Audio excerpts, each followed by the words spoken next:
When sin is finished, James chapter 1 verses 13 to 15. Let no man say when he is tempted, I am tempted of God, for God cannot be tempted with evil, neither tempteth he any man. But every man is tempted when he is drawn away of his own lust and enticed. Then when lust hath conceived, it bringeth forth sin, and sin, when it is finished, bringeth forth death.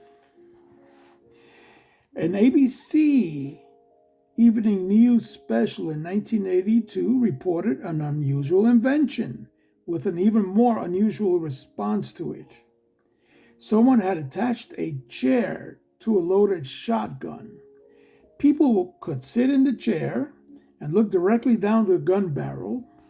The only drawback was that the inventor had set the gun on a timer, and it would fire at a predetermined but unreleased date sometime within the next 100 years.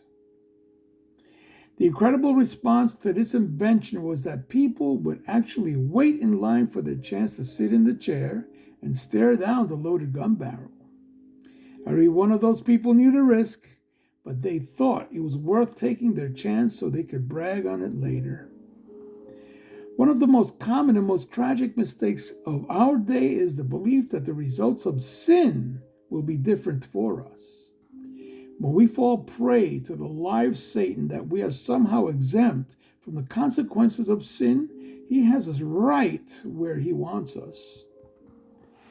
It is rare for someone to sin with a full understanding and appreciation for the awful results that will follow. Instead, we rationalize and convince ourselves that we will be able to avoid them somehow.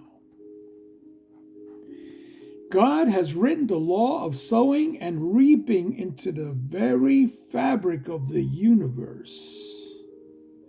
As Moses warned the children of Israel, be sure your sin will find you out. Numbers 32, verse 23.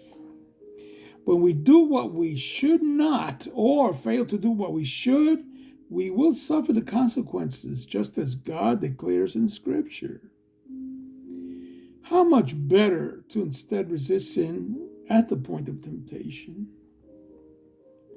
Today's rooted principle: sin always brings painful and devastating consequences, and none of us are an exception to that rule.